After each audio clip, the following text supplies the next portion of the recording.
Bom, pessoal, vamos então continuar o estudo da unidade 12, agora na seção de número 2, falando ainda sobre contrato de empréstimo na sua espécie de contrato de comodato, está bem? Então, nós vimos que o contrato de empréstimo se subdivide em comodato e mútuo. Falamos da diferença essencial entre esses dois modelos contratuais. Falamos de conceito e natureza jurídica do comodato na primeira sessão. E agora, na sessão de número 2, falaremos sobre as obrigações das partes no contrato de comodato. As obrigações do comodatário, inicialmente, e depois, ao final, as obrigações do comodante. Está certo? Bem, em primeiro lugar, é preciso compreender que o comodatário recebe a coisa para determinado uso de forma gratuita.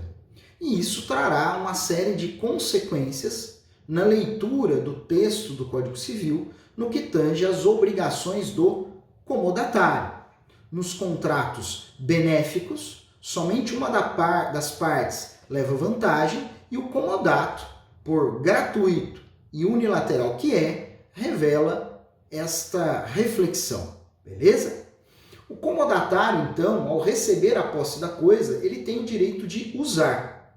Porém, ele não pode exercer esse direito de forma abusiva. Tampouco pode desviar a finalidade do uso.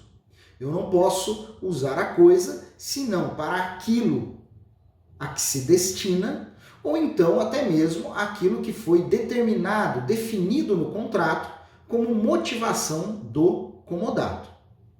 O abuso de direito, não se esqueçam, é um instituto jurídico que já foi estudado no tema de responsabilidade civil, de forma mais específica no artigo 187 do Código Civil. Está certo? Então o comodatário deve respeitar o destino, a finalidade que se deu ao uso da coisa. Ele recebe a posse, ele pode usar o objeto, mas ele deve evitar o abuso deste direito, tanto quanto deve evitar o desvio da finalidade deste uso.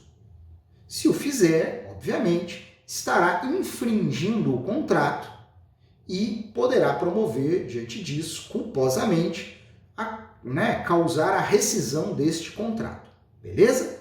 Sendo obrigado a devolver a coisa, se houver multa, se tiver perdas e danos, inclusive como nós veremos na seção de número 3. Pois bem, ainda quanto ao comodatário, o Código Civil revela uma obrigação muito relevante, que é a obrigação de conservar a coisa. Conservar significa cuidar do objeto, e o código diz que esse cuidado deve ser um cuidado fora do comum. Por que o código diz isso? Se eu recebo algo de alguém para usar, recebo a posse útil desse objeto gratuitamente, unilateralmente, eu devo redobrar os meus esforços para cuidar daquilo que não é meu. Objeto emprestado, devemos cuidar de forma redobrada. O código chega a dizer, inclusive, o seguinte: se numa situação real eu estiver por perder os meus objetos e os objetos que eu estou naquele momento usando por comodato, primeiramente eu devo salvar os objetos do comodato, sob pena de responder perante o comodatário. Chacon, então você está me dizendo que entre os meus objetos e os objetos que estão comigo por conta do comodato, primeiramente eu devo salvar estes? Exatamente. Porque se ficar provado que você salvou os seus e, por conta disso, perdeu os seus objetos do comodato, você será obrigado a pagar perdas e danos para o comodatário. Vejam então, muito mais do que cuidar, simplesmente, nós estamos falando de um dever amplo de conservação. O terceiro aspecto, relacionado às obrigações das partes, é o seguinte: os frutos do objeto dado in comodato continuam a pertencer ao comodante, o dono da coisa ou aquele que é titular da posse útil do objeto, que estamos chamando aqui de comodante.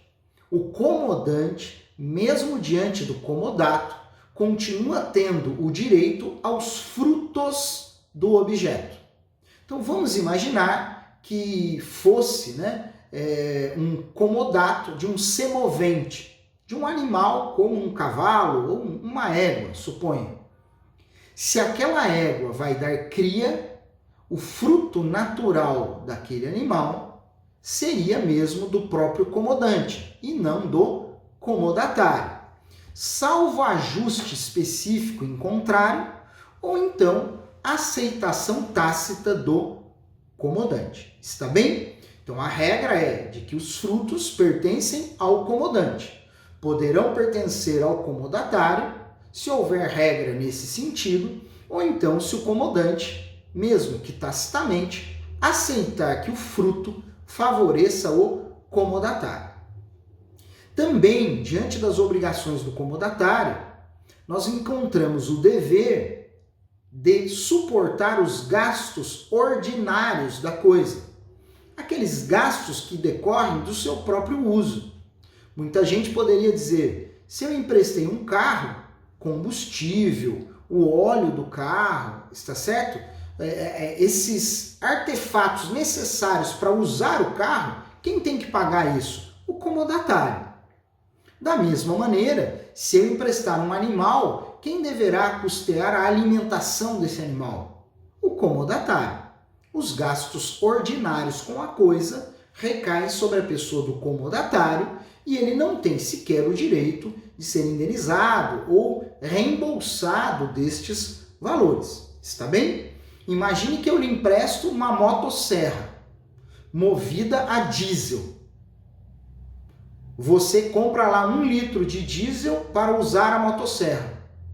Quando você me devolve a motosserra, e você não pagou nada para isso, você diz: está aqui, Chacon, a motosserra, agora você tem que me pagar o diesel que eu usei. Seria insensato, incoerente. Concorda comigo? Por isso é que os gastos ordinários recaem mesmo sobre o comodatário, não tendo ele direito de exigir nada do comodante. Por fim, nesse tópico, lembrem-se também das chamadas obrigações propter rem. Em direito das obrigações, você viu que existem 3 tipos de obrigações no convívio social: as obrigações de direito pessoal, as obrigações de direito real e aquelas chamadas de obrigações propter rem mistas, que acompanham a coisa. Propter rem significa em razão da coisa. Se você não se recorda dessa diferença, volta lá nos capítulos introdutórios de direito das obrigações. Está bem? Ou então, nos capítulos introdutórios de direito das coisas. Pois bem, um exemplo típico de obrigação propter rem são os tributos que recaem sobre o objeto. Em tese, eles devem ser pagos pelo comodatário. Ou mesmo, imagine o comodato, o empréstimo de um apartamento. Quem é que paga a taxa de condomínio naquele período? O comodatário e não o comodante. Beleza? Bacana. Ainda sobre as obrigações do comodatário, nós temos 2 últimos aspectos. Primeiro, o comodatário responde pelos danos que sobrevierem ao objeto do comodato, aos quais tenha dado causa. A sua responsabilidade civil aqui é subjetiva. Exige-se a culpa do comodatário e, sendo ele culpado pelos danos, ele responde pelos danos causados. Está bem? E há um aspecto ainda importante. Se ele, comodatário, estava em mora com a entrega da coisa, então se o comodatário já deveria ter devolvido o objeto e não o fez, estando em mora no que tange à devolução, aí muda a natureza da sua responsabilidade, porque ele responderá pelos danos da coisa, mesmo sendo ou em se tratando de um caso fortuito ou de força maior. Portanto, poderíamos entender que a responsabilidade dele será plena, objetiva, independentemente de culpa, e ainda não poderá ele alegar caso fortuito ou de força maior para se livrar da obrigação de indenizar o comodante. Então, peraí, comodatário, regra geral, responsabilidade civil subjetiva. Comodatário, regra de exceção. Se ele, comodatário, estiver em mora com a devolução do objeto, ele responderá pelos danos, sendo tratado ali a título de responsabilidade civil objetiva. Responderá, então, independentemente de culpa. Inclusive, não poderá alegar caso fortuito ou de força maior para se livrar desta responsabilidade. Está bem? Bacana. Para finalizarmos essa sessão, nós precisamos enfrentar aí as obrigações do comodante.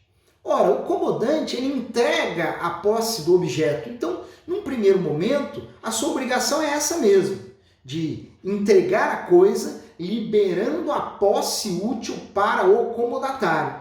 Ou seja, garantindo o uso da coisa, afastando, porventura, terceiros que pretendam impedir esse uso, respondendo eventualmente por vícios que possam trazer danos ao comodatário.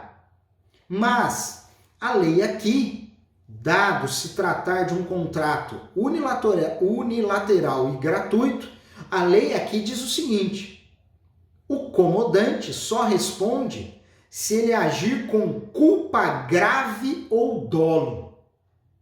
Então lembre, em responsabilidade civil, a gente classifica a culpa pelo grau. Dolo, culpa grave, culpa leve e culpa levíssima. Então veja, o comodante deve garantir com a entrega da coisa o bom uso da coisa pelo comodatário e responderá pelos danos que eventuais vícios do objeto tragam para o comodatário, desde que fique provado o dolo ou a sua culpa grave. Dolo, vontade de produzir o resultado danoso.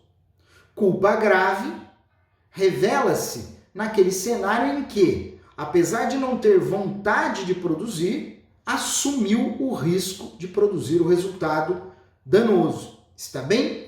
Para o direito civil, essa culpa grave está muito próxima daquela ideia do dolo eventual no direito penal. Beleza? Se você também tem dúvidas sobre isso, retome os estudos desses tópicos em direito civil para continuar. Então veja, o comodante deve entregar a coisa e garantir o livre uso por parte do comodatário. Se o objeto, por conta de algum vício, trouxer prejuízo ao comodatário, o comodante responderá se tiver agido com dolo ou culpa grave. Chacon, mas por que só dolo ou culpa grave? Presta atenção, esse contrato é benéfico, unilateral e gratuito. Então eu alivio o peso da responsabilidade para a pessoa do comodante, que não ganha nada com este contrato. Está bem? Bacana. E por fim, devemos avaliar que o comodante é responsável pelas despesas urgentes e extraordinárias com o objeto do comodato, com a coisa emprestada a título de comodato. E como nós poderíamos classificar isso, Chacon? De que maneira eu posso dizer que uma despesa é urgente, extraordinária? é aquela que foge do necessário para a conservação básica da coisa. É aquela que foge do necessário para o seu uso natural. Então vamos imaginar, se eu lhe empresto uma casa, um imóvel residencial para você morar, eu posso ceder a posse útil dessa casa, transferindo para você a posse útil para que você possa morar naquele lugar. Está claro? Bacana. Muito bacana. Mas imagine que aquela casa, que já é velha, depois de uma fortíssima chuva, precisa de uma reforma no telhado. Reforma no telhado surge, neste exemplo, pelo uso natural do objeto? É porque alguém mora na casa que o telhado cai? Não. Então essa é uma despesa tida como extraordinária.